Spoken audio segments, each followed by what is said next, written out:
বোতল থেকে পেতনিকে বেরোতে দেখে টুনি ছানা ভয় পেয়ে গেল। ওদিকে পেতনি বেরিয়েই টুনি ছানাকে দেখে বলল, ভালোই হয়েছে, তুই আমাকে বোতল থেকে মুক্ত করে দিয়েছিস।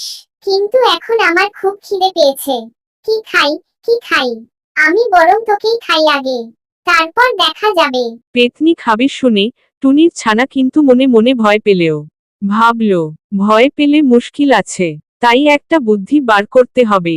পেতনিকে আবার বোতলের মধ্যে ভরার, কিন্তু কি করবে ভাবতে ভাবতে একটা বুদ্ধি এলো মাথায়। ও বলল, ঠিক আছে, আমি মরতে রাজি, কিন্তু আমার একটাই আশা অপূর্ণ রয়ে গেছে। সেটা যদি পূরণ করে নিতে পারতাম, তাহলে আমি খুশি খুশি তোমার পেটে চলে যেতে পারতাম।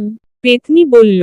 কি সেটা? টুনির ছানা জানালো, ওর ইচ্ছা ছিপ দিয়েছে মাছ ধরবে, কিন্তু শত চেষ্টাতেও ছিপে মাছ ওঠেনি। তাই ও একবার পেতনির বোতলটা দিয়ে চেষ্টা করতে চায়। পেতনি রাজি হলো। টুনির ছানা বোতল নিয়ে নদীর জলে চোবালো মাছ ধরবে বলে। একটু পরে নদীর থেকে একটা ছোট্ট মাছ বোতলের মধ্যে ঢুকে গেল।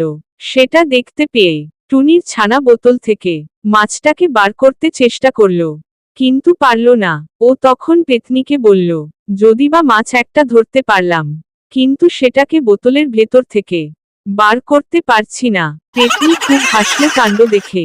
টুনি ছানা বলল, তুমি একটু সাহায্য করো না। পেতনি জিজ্ঞেস করল। কি সাহায্য করব? টুনির ছানা ওকে বলল।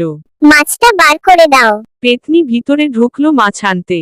আর টুনি ছানা সেই মুহূর্তেই বোতলের ছিপিটা বন্ধ করে দিয়ে বোতলটা ছুঁড়ে জলের ফেলে দিল।